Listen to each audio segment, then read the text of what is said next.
고린도전서가 전하는 복음 그 두 번째 시간이 되겠습니다. 지난주 우리는 고린도전서 1장 1절에서 9절까지의 말씀을 통해서 세상 한복판에 세워져 있던 그 고린도 교회를 통해 교회의 거룩한 정체성이 무엇인지, 또 허물 많고 연약한 우리를 향하신 하나님의 신실하심에 대하여 말씀을 나누어 보았습니다. 2000년 전 고린도 교회는 풍요롭고 화려한 그 세상 문화 속에서 오히려 세상의 가치관에 물들어가며 수많은 문제와 연약함을 드러내고 있었습니다. 세상과 구별되어야 하고 세상을 변화시켜야 될 교회가 오히려 세상이 되어지고 있었다는 것이죠. 그러나 하나님께서는 사도 바울을 통해 그 교회를 향해 다짜고짜 비난이나 분노를 쏟아내지 않으셨습니다. 오히려 너희는 세상에 속한 자가 아니라 예수 그리스도의 피로 사서 거룩하게 부르심을 받은 하나님의 교회요 성도다라고 그들의 영적 정체성과 그리고 그들의 거룩함을 다시 일깨워 주셨습니다. 그리고 비록 그들이 지금은 흔들리고 무너지고 있을지라도 미쁘신 하나님 곧 우리 주님께서 끝까지 그들을 붙들어서 주님의 날에 책망할 것이 없는 자로 끝까지 경고해 주실 것이라는 소망과 은혜의 복음도 함께 선포해 주셨습니다. 그렇습니다. 사랑하는 성도님 여러분, 우리가 자격이 있어서 부름을 받은 것이 아닙니다. 그러니까 여러분이 아마 직분을 받았을 때 기억을 해보십시오. 그 직분을 받았을 때 내가 받을 만해서 받았다라고 이야기하시는 분 있으셨습니까? 아마 아무도 없으셨을 것입니다. 그렇습니다. 우리가 자격이 있어서 부름을 받은 것이 아니란 것이죠. 우리가 완벽해서 성도가 된 것도 아닙니다. 우리를 부르신 하나님의 부르신 그 자체가 우리에게 가장 완전하고 충분한 자격이고, 우리를 결코 포기하지 아니하시는 하나님의 신실하심이 오늘을 살아가는 저와 여러분의 영원한 소망인 줄 믿습니다. 그런데 이런 하나님의 은혜를 입었고 하나님의 부르심을 받았던 그 고린도 교회에 아주 치명적인 문제가 발생하기 시작했습니다. 오늘 우리가 살펴볼 그 문제 중 하나는 무엇이냐면 바로 분열입니다. 깨어지고 다투고 나누어졌다는 것이죠. 하나님의 은혜로 끝까지 하나가 되어 견고하게 세워져야 할 주님의 몸된 교회가 하나님이 주신 그 풍성한 은사와 은혜를 가지고도 주님의 영광을 드러내기는커녕 서로를 자기를 자랑하고 자기를 내세우고 당을 짓고 편을 가르며 교회가 갈갈이 찢어지는 분열의 아픔을 겪게 되었다는 것입니다. 오늘 우리가 봉독한 이 10절에서 17절 말씀은 바로 이 고린도 교회 안에 불거진 이 분열의 문제를 다루고 있습니다. 그리고 그렇게 세상의 가치관에 휩쓸려져서 세상이 되어버린 고린도 교회, 그렇게 갈라지고 분열된 교회를 향하여 그리스도 안에서 온전히 합하라고 바울을 통해 간절히 외치시고 계시는 우리 주님의 엄중한 명령과 사랑의 음성도 함께 확인할 수가 있습니다. 그러므로 오늘도 우리에게 주시는 말씀을 통해 아직도 우리 가운데 남아있는 자기 자랑, 세상 자랑, 세상과 사람을 의지하는 헛된 믿음과 우리의 교만함을 주님의 십자가 밑에 내려놓으시고 우리를 위해 저 십자가에서 보배로운 피를 흘려주시고 죽기까지 하신 우리 주 예수 그리스도의 복음 안에서 오직 주님만을 자랑하고 같은 말을 하며 같은 마음과 같은 뜻을 품고 온전히 하나가 되는 우리 모두가 다 되시기를 예수님의 이름으로 축원드립니다. 먼저 함께 10절 말씀을 다시 한번 봉독해 보겠습니다. 형제들아, 내가 우리 주 예수 그리스도의 이름으로 너희를 권하노니 모두가 같은 말을 하고 너희 가운데 분쟁이 없이 같은 마음과 같은 뜻으로 온전히 합하라. 아멘. 바울은 성도들을 향해 먼저 내 형제들아 라고 부르고 있습니다. 지금 고린도 교회가 잘하고 있어서 이렇게 형제들아 라고 부르며 정겨운 호칭을 쓰고 있는 것이 아닙니다. 지금 고린도 교회의 상황은 서로 형제처럼 지내고 있는 그런 상황이 전혀 아니란 것입니다. 오히려 원수들처럼 서로 편을 갈라서 싸우고 다투고 있는 부끄럽고 안타까운 상황 가운데 그들은 놓여져 있었습니다. 그러나 하나님께서는 바울을 통해 형제들아 라고 불러주시고 계시는 것입니다. 이 고린도 교회 성도들로 하여금 자신들이 여전히 한 하나님을 한 아버지로 모신 하나님의 나라의 가족들이고 한 형제들이라는 사실을 다시금 일깨워주고 있는 것입니다. 그리고 바울은 단호하게 말합니다. 내가 우리 주 예수 그리스도의 이름으로 너희를 권하노니. 지금 바울은 내가 사도니까, 내가 목사니까 내 말을 들으라, 그렇게 이야기하고 있는 것이 아니란 것입니다. 자기의 지위와 자기의 직분 등으로 자신의 권위를 내세우고 있는 것이 아니란 것입니다. 그래서 자신의 이름으로가 아니라 우리 주 예수 그리스도의 이름으로 권면하고 있는 것입니다. 왜 그렇습니까?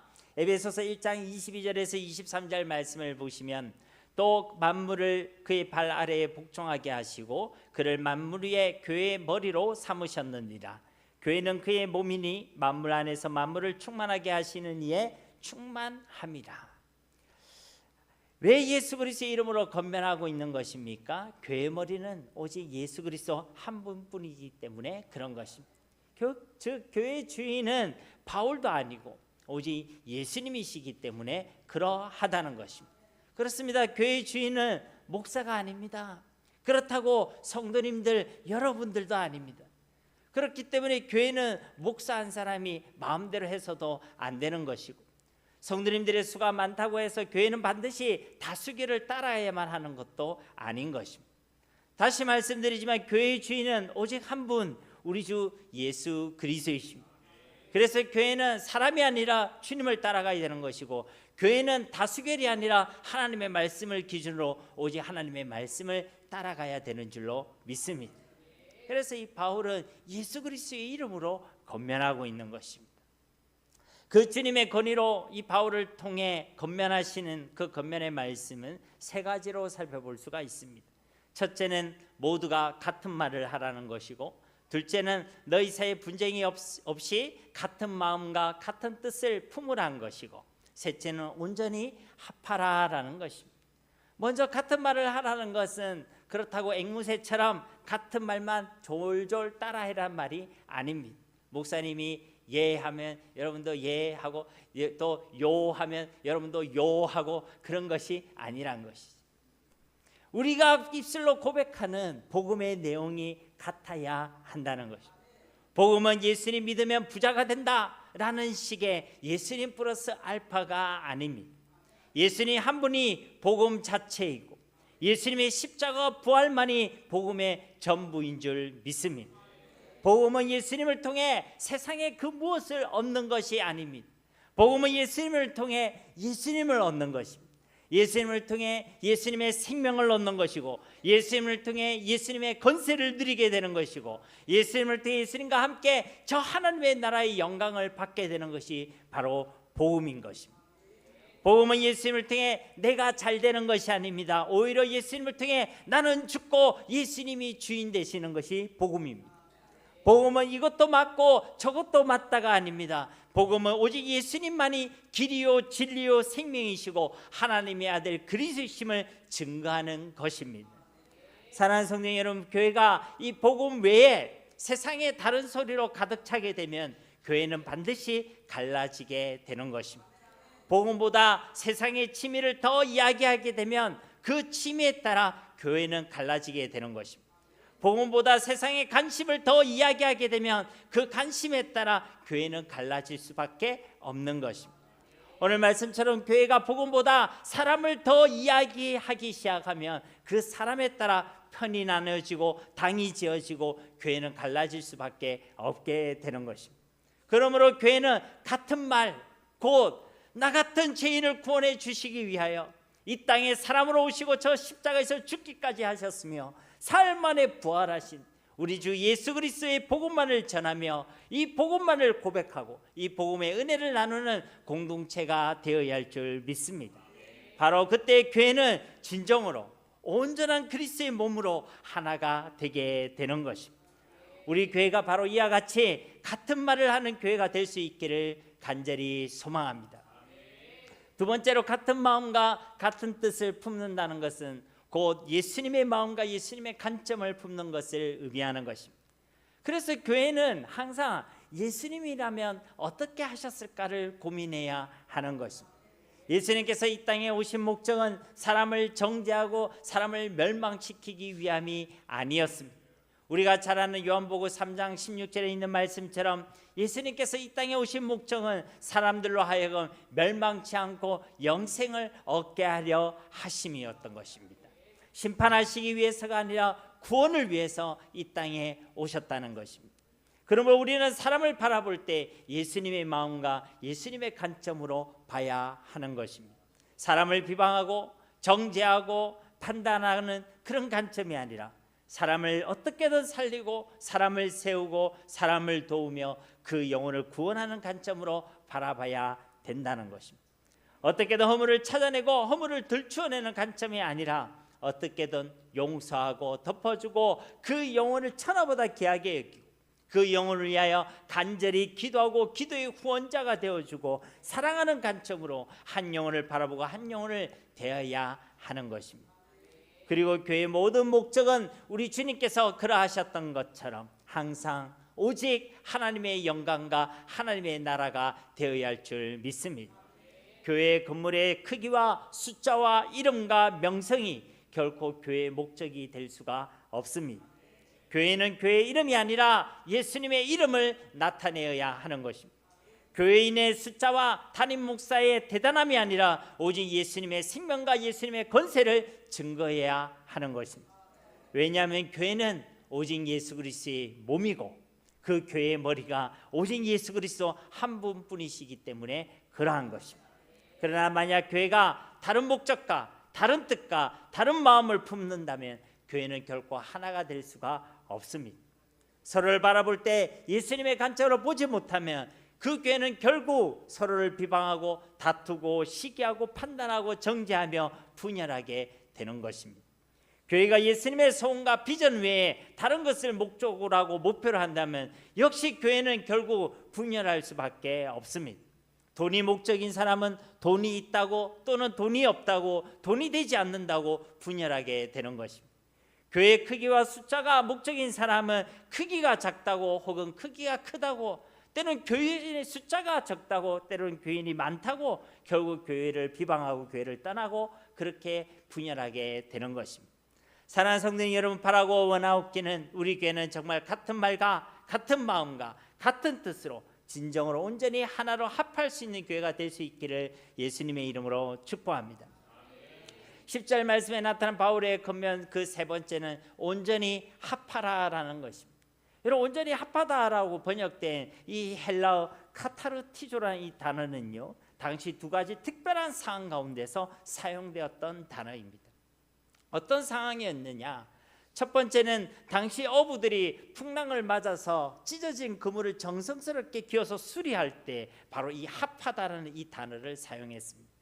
두 번째는 당시 의사가 부러진 뼈들을 제자리에 맞추어서 정합하고 치료하고 교정할 때 바로 이 합하다라는 단어를 사용했습니다. 이 두 가지 특수한 상황 가운데 사용됐던 단어가 바로 온전히 합하다라고 번역된 이 카타르티조라는 단어라는 것입니다.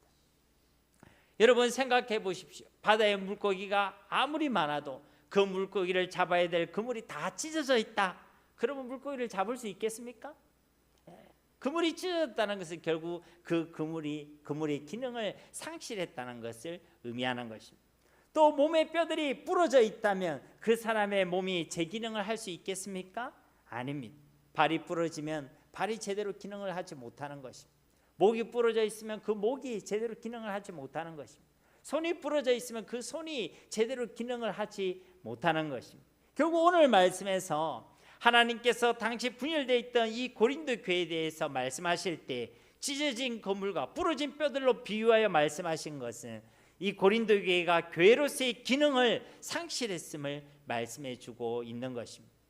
왜 그렇습니까? 교회가 분열되어 있기 때문에 그런 것입니다.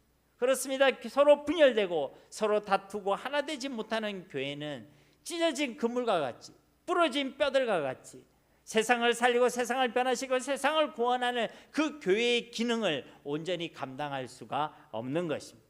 그래서 고린도 교회를 향해 아니 이 땅에 있는 모든 그리스도의 몸된 교회들을 향하여 온전히 합하라라고 간곡히 권면의 말씀을 주시고 계시는 것입니다.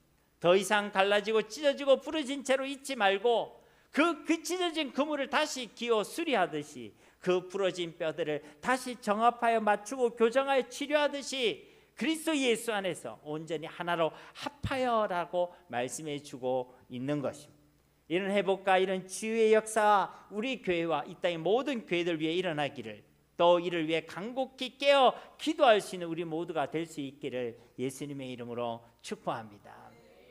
그렇다면 고린도 교회는 도대체 또 어쩌다가 이렇게 찢어지게 되었겠습니까? 11절과 12절 말씀을 보시면요, 내 형제들아, 글로의 지편으로 너희에 대한 말이 내게 들리니 곧 너희 가운데 분쟁이 있다는 것이라. 내가 이것을 말하거니와 너희가 각각 이르되 나는 바울에게, 나는 아볼로에게, 나는 게바에게, 나는 그리스도에게 속한 자라 한다는 것이니. 바울은 소식을 듣게 되어졌습니다. 글로에라는 유력한 여성 성도의 종이나 그녀의 가설들을 통해서 고린도 교회에 대한 안타까운 소식을 듣게 되었던 것입니다. 그 내용이 무엇이냐? 곧 너희 가운데 분쟁이 있다는 것이라. 너희 가운데 분쟁이 있다는 소식을 들었다는 거예요. 여러분 10절 말씀에도 보면 분쟁이란 단어가 있지요. 한글로 보면 똑같이 분쟁이라고 번역되어 있지만 헬라 원문을 보면 서로 다른 단어가 사용되고 있습니다. 10절에서 분쟁으로 사용된 스키스마라는 이 단어는 내면의 찢어짐을 의미하는 것입니다. 즉 마음과 뜻이 나눠져 있다는 거예요. 같은 마음 같은 뜻이 아니라는 것입니다. 그런데 11절에 분쟁으로 사용된 이 에리스라는 이 헬라어는요, 그 내면에 있는 찢어짐으로 인해 드러나게 되는 외면의 찢어짐, 그 시기와 질투와 다툼과 싸움을 의미하는 것입니다. 결국 같은 말, 같은 마음, 같은 뜻이 아니면 지금 당장은 괜찮아 보이지만 결국 어디를 향해 가게 되어 있느냐? 그 내면의 찢어짐은 반드시 보이는 찢어짐, 외면의 찢어짐으로 나타나고 드러나게 된다는 것입니다.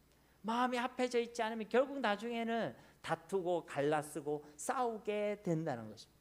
그래서 교회는 오늘 바울을 통해 주시는 권면의 말씀처럼 진짜 같은 말과 같은 마음과 같은 뜻으로 온전히 하나로 합하는 공동체가 되어야 하는 것입니다. 그래서 이들의 분쟁의 내용을 자세히 살펴보면요, 고린도 교회 성도들이 쉽게 말하자면 각각 파벌을 나누어서 서로를 주장하고 서로가 더 옳다고 하고 있었던 것입니다. 아마도 자신들에게 세례를 베풀어 줬거나 그 사람들과 또 조금 더 친분이 있었던, 그리고 그 사람의 영향을 많이 받았던 그런 목회자를 중심으로 크게 네 파가 나누어져 있었습니다.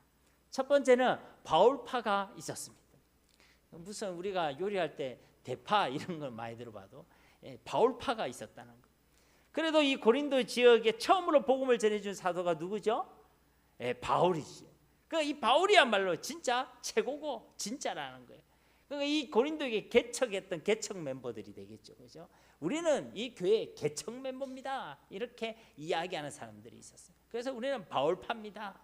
두 번째는 아볼로파가 있었어요. 이 아볼로는 바울 다음으로 이 고린도에게 부임한 사역자죠. 사도행전 18장 24절 말씀에 보면 알렉산드리아에서 난 아볼로라 하는 유대인이 에베소에 이르니 이 사람은 언변이 좋고 성경에 능통한 자라. 그 아볼로에 대한 설명이 나와 있는데 알렉산드리아 출신의 그 유대인 학자 출신이고 또 아주 언변이 좋고 성경에 대한 지식도 능통한 자였다라고 설명하고 있습니다. 그래서 성경과 또 외적인 기록을 볼 때 바울을 실제로 보면요, 외모가 볼품이 없었다고 그래요. 뭐 키도 좀 작고, 그리고 또 병도 가지고 있었고, 심지어는 머리가 대머리다 이렇게 이야기하는 사람도 있었습니다. 그리고 글은 잘 썼지만 흔히 말하는 말빨은 좀 없었다라고 그렇게 소개되어 있습니다. 그런데 이에 비해 아볼로는요, 말도 잘해요. 또 바울보다 젊고 생긴 것도 좀 괜찮아 보였습니다. 그리고 아주 똑똑해 보였죠. 그래서 당시 고린도 교회 성도들에게 있어서는 아주 인기가 많았습니다. 설교도 잘하고 말도 잘하고 그러니까 인기가 많았어요. 그래서 우리는 저 아볼로파다 그렇게 주장했다는 거예요. 세 번째는 베드로파가 있었어요. 뭐니 해도 예수님의 12제자가 최고다. 그리고 그 12제자 중에 수장이라 할 수 있는 이 베드로야말로 가장 정통성과 권위가 있다. 그래서 베드로가 으뜸이다라고 주장하는 사람들이 있었다는 거예요. 그러니까 이제 이 고린도 교회가 있기 전에 모세가 어디에 있었습니까? 예루살렘 교회가 있었죠. 그 예루살렘 교회 아마 출신들이었던 것 같아요. 그래서 우리는 예루살렘 교회 출신들이다. 그러니까 우리는 베드로가 최고다. 이렇게 이야기하는 자들이 있었다는 거예요. 네 번째는 어떤 파가 있습니까? 예, 그리스도파가 있어요. 그리스도파. 이 사람들 한심하네. 우리는 사람을 쫓지 않고 그리스도만을 따르겠다. 얼마나 말은 좋습니까? 그런데 문제는 뭐예요? 그렇게 그리스도만을 쫓는다는 그 주장도 결국은 교회를 나누는 또 하나의 분파가 되었다는 것입니다. 그래서 많은 학자들은요, 이 네 번째 그리스도파가 사실은 제일 교만하고 제일 악했을 수도 있다라고 추측합니다. 자기들만 거룩하다고, 자기들은 오직 하나님하고만 직통한다고, 그래서 자기만 더 거룩하고 신령하고 다른 사람들은 열등하게 바라보는 그런 영적 독성과 교만과 자만에 빠져 있었다라고 추측한다는 것입니다. 어쨌든 이들의 공통점이 뭐냐? 하나님께서 교회를 세우라고 은사를 주신 영적 지도자들을 정작 성도들이 자기 세력을 자랑하고 자기의 의를 드러내고 자기 세력을 키우는 도구로 악용했다는 것입니다. 여러분 고린도전서 3장 5절에서 7절 말씀을 보시면요, 그런즉 아볼로는 무엇이며 바울은 무엇이냐? 그들은 주께서 각각 주신 대로 너희로 하여금 믿게 한 사역자들이니라. 나는 심었고 아볼로는 물을 주었으되 오직 하나님께서 자라나게 하셨나니 그런즉 심는 이나 물 주는 이나 아무것도 아니로되 오직 자라게 하시는 이는 하나님뿐이니라. 아멘. 바울도 아볼로도 게바도 단지 하나님께서 보내주신 주님의 종들일 뿐이라는 것이죠. 그들은 각각의 은사대로 심기도 하고 물을 주었을 뿐, 그들을 구원하시고 그들을 자라나게 하신 분은 사람이 아니라 오직 하나님 한 분밖에 없다는 것입니다. 그런데 이 고린도 교인들은요, 이 하나님은 바라보지 않고 하나님께서 은혜의 통로로 보내주셨던 사람만을 바라보고 있었다는 것입니다. 그래서 이야기하는 거예요. 내가 누구와 친하게 지내는 줄 알아? 내가 누구한테 세례를 받은 줄 알아? 내가 어떤 사람에게 훈련을 받았다는 거 너 알겠어? 이런 식으로 얘기했다는 거. 사람을 우상화하고 그것을 자신들의 스펙으로, 자신의 이름표로 삼았다는 것입니다. 여러분, 우리가 누구에게 세례를 받았다, 또 누구에게 훈련을 받았다, 그것이 우리가 기억하는 것이 나쁘다는 것은 아닙니다. 그러나 그것이 우리의 스펙과 우리의 이름표가 될 수는 없다는 것이죠. 우리의 이름표는 오직 예수 그리스도를 믿는 예수쟁이, 예수 그리스도의 종, 그리고 하나님의 자녀 성도밖에 없는 줄 믿습니다. 하나님께서는 은혜의 통로로 주셨지만 정작 이 고린도 교인들은 그 지도자들을 바라보느라 정작 그 지도자들을 증거했던 복음은 잃어버리고 그렇게 드러내렸던 예수님은 놓쳐버리고 있었던 것입니다. 특별히 이들이 표현할 때 나는 아볼로에게 속하였다, 나는 바울에게 속하였다, 나는 베드로에게 속하였다라고 할 때에 이 속하였다는 이 의미는 직역을 하면 이렇습니다. 나는 바울의 것이다, 나는 아볼로의 것이다, 나는 베드로의 것이다, 이런 의미를 가지고 있다는 것입니다. 그러니까 지금 나는 바울이 좀 더 나아, 아볼로나 베드로가 좀 더 좋아, 이런 그 사람의 단순한 기호를 말하는 것이 아니라 그 사람의 소속을 말하고 있는 것입니다. 나는 완전히 바울에게 속해 있다, 나는 베드로의 것이다, 나는 아볼로에게 빠져 있다, 이렇게 말하고 있다는 것이죠. 이들을 향해 바울은 다음에 세 가지 질문을 던지고 있습니다. 여러분 13절 말씀 함께 봉독해 보겠습니다. 그리스도께서 어찌 나뉘었느냐? 바울이 너희를 위하여 십자가에 못 박혔으며 바울의 이름으로 너희가 세례를 받았느냐? 아멘. 첫 번째 질문은 그리스도께서 어찌 나뉘었느냐라고 질문했다는 것입니다. 예수님을 대적하는 이들은 예수님의 육신을 저 십자가에서 찢어주려고 했습니다. 그리고 예수님께서는 스스로 자신의 몸을 찢으셔서 우리로 하여금 저 하나님이 계신 지성소로 담대히 들어갈 수 있도록 그 휘장을 위에서부터 아래로 둘로 찢어주시고 활짝 열어주셨지요. 그리고 우리 주님께서는 그 죄와 사망의 권세를 이기시고 제4일 만에 다시 부활하신 줄 믿습니다. 그런데 그 예수님을 믿는다 우리 성도들이 다시 그 주님의 몸된 교회를 찢으려고 해서야 되겠습니까? 결국 이 바울의 첫 번째 질문은 교회가 그리스도의 몸임을 기억하고 그 몸을 결코 나눌 수 없음을 말씀해 주고 있는 것입니다. 두 번째 질문은 바울이 너희를 위하여 십자가에 못 박혔느냐라는 질문입니다. 이것은 우리의 구원자가 누구인지를 묻는 질문인 것이죠. 한마디로 우리가 구원을 받는 것은 바울이나 아볼로나 베드로가 인해서가 아니란 것입니다.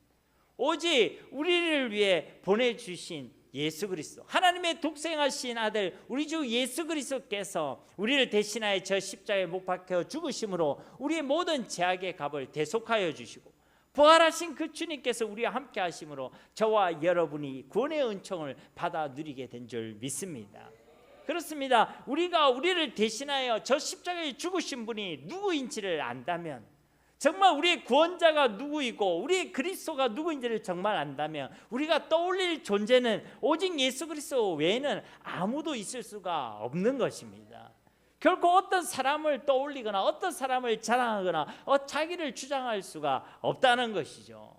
우리를 위해 십자가에 죽으신 분은 예수님밖에 없는데 누구를 생각할 수 있다는 것입니까? 우리를 구원하신 분이 예수님밖에 없는데 누구를 다 자랑할 수가 있다는 것입니까?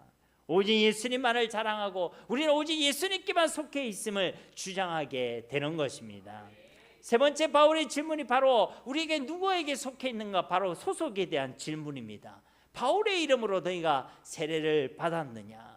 여러분, 세례라는 것은 이제 내가 예수 그리스도와 함께 죽고 죄에 대하여 죽고, 이제 내가 예수 그리스도와 함께 살아나고 하나님에 의해 대하여 살아나서 이제 나는 오직 예수 그리스도의 소유가 되었음을 하나님과 공회와 세상 앞에서 선포하는 거룩한 예식이 바로 세례인 것입니다. 결국 너희는 누구의 이름으로 세례를 받았느냐는 이 질문은 결국 우리가 누구에게 속해 있느냐라는 우리의 소속에 대한 질문이란 것이죠. 저와 여러분은 세례를 받을 때 어떤 목회자의 이름으로 받지 않았습니다. 성부와 성자와 성령의 이름으로 세례를 받았습니다. 저와 여러분의 소속은 이제 오직 하나님께 속해 있음을 믿습니다. 이런 믿음과 이런 신앙이 분명한 사람은 다른 것을 자랑하지 않는 것입니다. 그런데 어떤 성도님들은 자신이 누구에게 세례를 받았다는 것을 자랑합니다. 우리 아이가 누구에게 세례를 받았다, 이런 걸 자랑한다는 것이죠. 아니면 누구에게 기도를 받았고 누구에게 예언을 받았다는 것을 또 자랑하기도 합니다. 그것이 헛된 것입니다.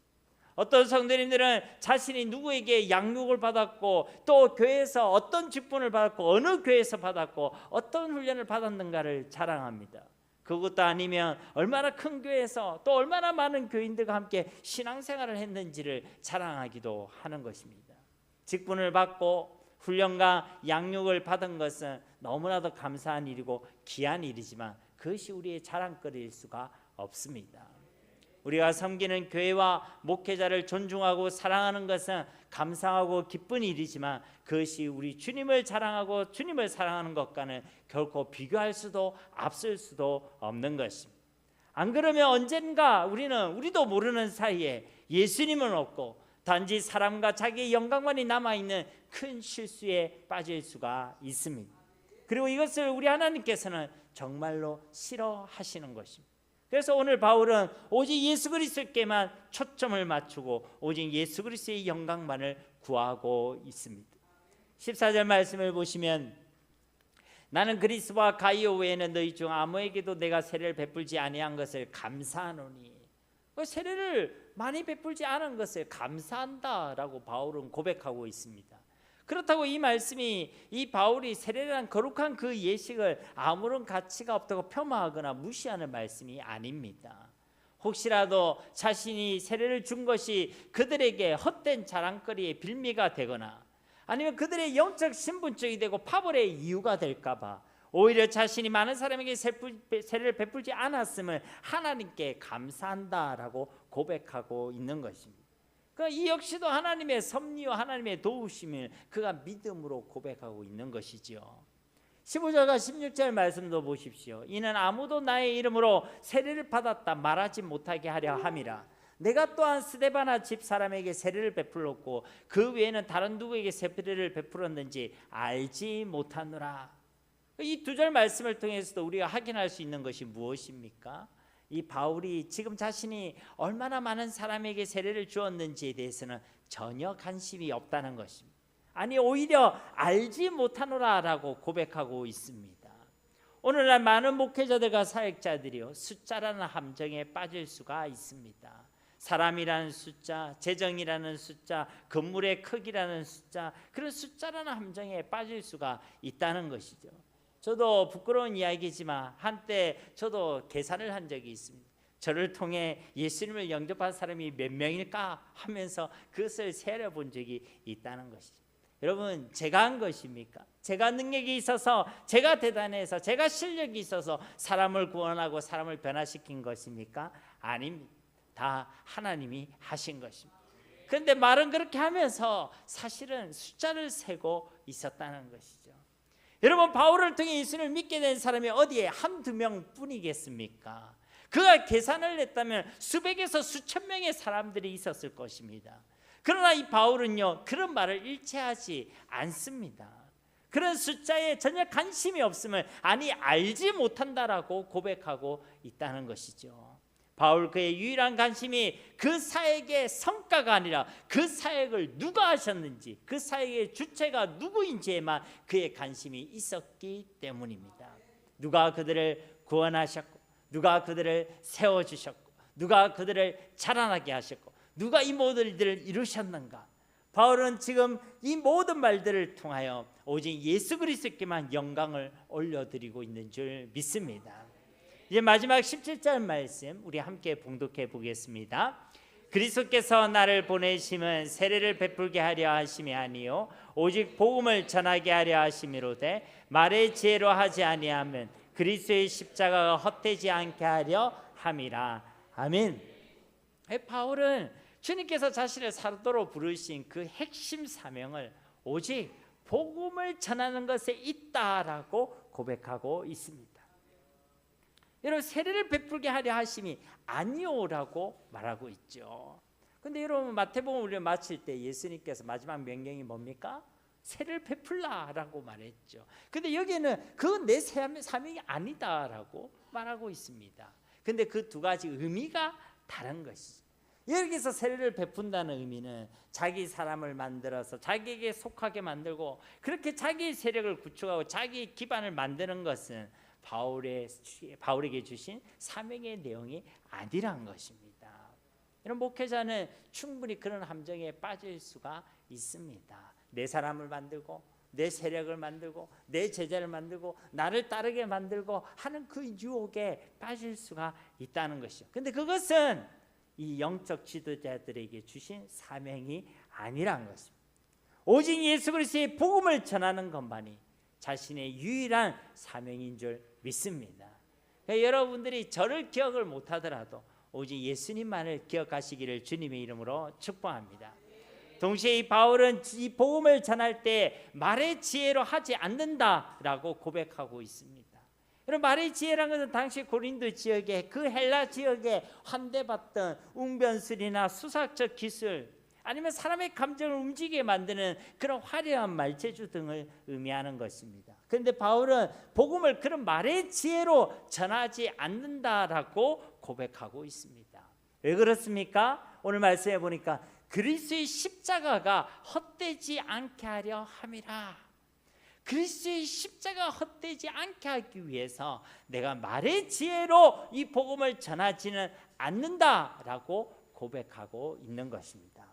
여러분, 이 헛되다라는 이 단어는요 속 알맹이를 비워버리다라는 의미를 가지고 있습니다. 그 모양은 있는데 그 알맹이는 빠져 있다는 거예요. 그 복음이라는 글자는 있고 내용은 있는데 사실 그 안에는요 빈 껍데기와 같다는 것입니다. 설교자가 또 전도자가 말재주를 자랑하고 인간의 지식을 자랑하고 뽐내고 수사학적 기술과 사람의 마음과 감정에 호소하는 그런 언변을 의지한다면 그것을 듣는 사람은 예수 그리스도가 아니라 결국은 사람에게 감동을 받고 사람에게 매료되고 사람에게 빠져들게 된다는 것입니다. 그것이 뭐라는 것입니까? 그리스도의 십자가가 헛되게 만든다는 것이죠. 그렇게 되면 십자가의 은혜와 능력은 오간데 없고 껍데기뿐인 복음, 말뿐인 복음만이 남게 되는 것입니다. 오직 예수님만이 남아야 되고 하나님의 말씀만이 남아야 되는데 자꾸만 사람만 남고 사람의 말과 사람의 메시지만 남게 된다는 것입니다. 그래서 바울은 그렇게 그리스도의 십자가의 복음이 빈 껍데기뿐인 복음이 되지 않게 하기 위하여 말의 지혜를 택하지 않고 이 말의 지혜로 이 복음을 전하지 않는다라고 선포하고 있는 것입니다. 사랑하는 성도 여러분, 복음은 말의 지혜로 능력이 나타나는 것이 아닙니다. 말 잘한다고 복음의 능력이 나타나는 것이 아니란 것이죠. 복음은 오직 그 복음의 내용으로 나타나게 되는 것입니다. 언제도 여러분에게 간증을 했지만 제가 부교육자로 있을 때에 다른 선임 목사님과 함께 병원에 신방 간 적이 있습니다. 그 영혼에게 복음을 전하기 위해 갔는데 이제 그분에게 복음을 전할 때 저희 같이 간 선임 목사님이 복음을 전했습니다. 그러니까 옆에서 제가 그 내용을 듣고 있는데 정말 딱딱하게 복음을 전하시더라고요. 뭐 인사도 없고 뭔가 기승전결도 없고 딱 다짜고짜 일방적인 복음, 당신은 하나님을 떠난 죄인입니다 부터 시작해서 일방적으로 그냥 복음을 전했습니다. 조금도 다른 무엇이 섞이지 않는 그야말로 생짜 복음을 냅다 전하시는 그런 느낌이었어요. 그런데 놀라운 일은요, 그 딱딱하고 누가 봐도 별로 친절하지 않는 복음, 너무나 재미없게 들리는 그 복음을 듣고 난 후에 그 이분이 예수님을 구주로 영접하셨습니다. 그런데 더 놀라운 일은요, 그분의 고백이었어요. 이분이 뭐라고 하셨냐면 자기가 여러 번 여러 기회에 여러 목사님을 통해 복음을 들었다고 고백하더라고요. 그런데 오늘처럼 재미있게 말씀을 전하시는 분은 처음이다 라고 그렇게 고백을 하더라는 것입니다. 그래서 정말 그 목사님 보고 너무 말씀을 재미있게 잘하십니다 라고 이야기하는 거예요. 그래서 제가 그 자리에 있다가 충격을 팡 받았습니다. 그래서 저도 아주 조금 알게 되었습니다. 아, 이 복음이 말의 지혜에 달려있는 것이 아니구나. 오직 이 복음의 내용, 그 십자가 부활의 사실에 그 이 복음의 능력이 있는 것이구나. 그렇습니다. 십자가와 부활을 재미있게 설득력 있게 전하는 것에 능력이 있는 것이 아닙니다. 예수님의 십자가 부활 그 자체에 정말 주님의 능력과 주님의 권세가 있는 줄 믿습니다. 그래서 말을 못해도 상관이 없는 거예요. 더듬더듬 대고 해도 상관이 없습니다. 앞뒤가 안 맞나 보이는 일들 말을 해도 상관이 없습니다. 예수님이 그리스도이신 것과 그분의 십자가 부활을 증거할 때 그것을 믿음으로 증거한다면 이 복음 자체에 있는 주님의 권세와 능력이 나타나게 되는 줄로 믿습니다. 복음은 내 이야기가 아닙니다. 예수님의 이야기입니다. 복음의 목적은 내 사람을 만드는 것에 있는 것이 아닙니다. 예수님께 속한 예수님의 사람을 세우는 일에 목적이 있습니다. 간증도 참 은혜롭지만 자칫 잘못하면 자기의 자랑이 될 수 있습니다. 복음은 오직 예수 그리스도의 십자가와 부활만을 증거하는 것입니다. 그리고 이 복음은 조금도 부족함이 없습니다.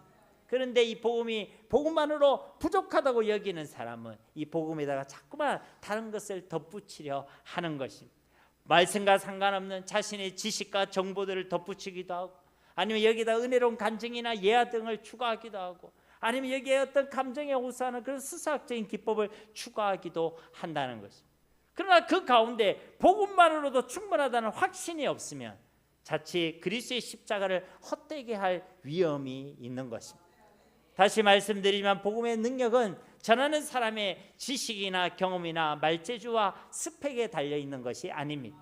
오직 예수 그리스도의 십자가 부활과 재림이라는 복음이라는 이 진리의 말씀 내용 그 자체에 이 복음의 능력과 권세가 있는 줄 믿습니다. 말씀을 맺도록 하겠습니다. 교회는 사람의 세력을 모으는 그런 정치 집단이 아닙니다.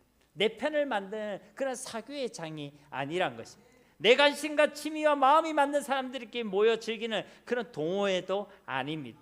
교회는 주님께서 피로 값주고 사신 그리스도의 몸입니다. 그러므로 우리는 주님의 말, 주님의 마음, 주님의 뜻이 아닌데도 같은 말을 하고 있다고, 같은 마음과 같은 뜻을 품은 사람이 많다고, 그래서 분위기가 참 좋다고 그것을 은혜의 충만이나 교회의 건강으로 착각해서는 안 되는 것입니다. 그것은 주인이 빠진 잔치를 즐기는 것과 같은 것입니다. 함께 즐기고 있으니 기분이가 좋을 수는 있습니다. 함께 웃고 함께 말이 통하는 사람이 많으니 즐겁고 재미가 있을 수는 있습니다. 그러나 그곳에 예수님이 없다면 그것은 하나님께서 기뻐하시는 교회의 모습이 아닌 것입니다. 그냥 그것은 자기들만의 잔치고 교회가 아니라 사교 모임일 뿐인 것입니다. 다시 말씀드리지만 교회는 그리스도의 몸이고 교회의 머리는 오직 예수 그리스도 한 분밖에 없습니다. 그러므로 참된 교회는요, 분위기도 좋으면 좋을수록 좋겠지만 무엇보다 반드시 그 가운데 예수님이 있어야 하는 것입니다. 오늘 말씀에 온전히 합하라는 것은 묻지도 따지도 말고 무조건 하나가 되라는 말씀이 아닙니다. 어떤 말도 좋으니 같은 말을 하라, 어떤 마음과 어떤 뜻도 좋으니 같은 마음과 같은 뜻을 품으라는 것도 아닙니다. 도둑들도 도둑질 하는 데 있어서 서로 같은 말, 같은 마음, 같은 뜻을 얼마든지 품을 수가 있습니다. 그렇습니다. 하나가 되는 것도 중요하지만 정말 진짜 중요한 것은 우리가 무엇에 하나가 되는 것인가에 있는 것입니다. 사랑하는 성도님 여러분, 교회는 오직 복음으로 예수 그리스도로 온전히 하나가 되어야 할 줄 믿습니다. 그러니 먼저 복음이라는 같은 말을 하시기 바랍니다. 복음이 오직 예수 그리스도이심을 믿음으로 고백하시고 나 같은 죄인도 구원해 주신 그 복음만을 자랑하시기 바랍니다. 나를 자랑하지 마시고 예수님을 자랑하시라는 것입니다. 그리고 복음의 관점으로 사람을 바라보시기 바랍니다.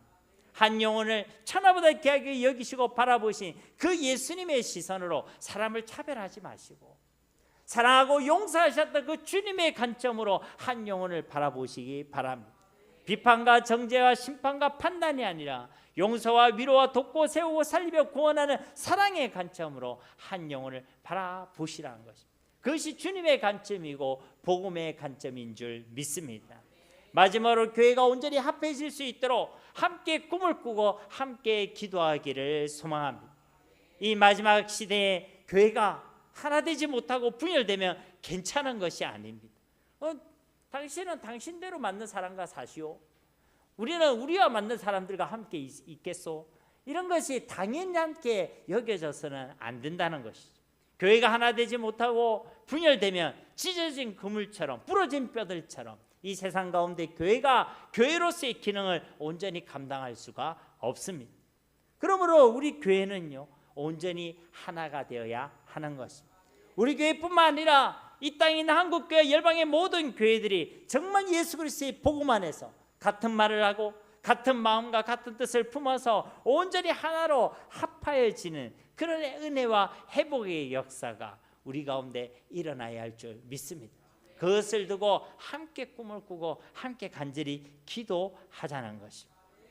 그러면 오늘도 우리를 통하여 이 하나님의 영광, 하나님의 나라가 확장된 하나님의 역사들이 온전히 이루어질 줄로 믿습니다.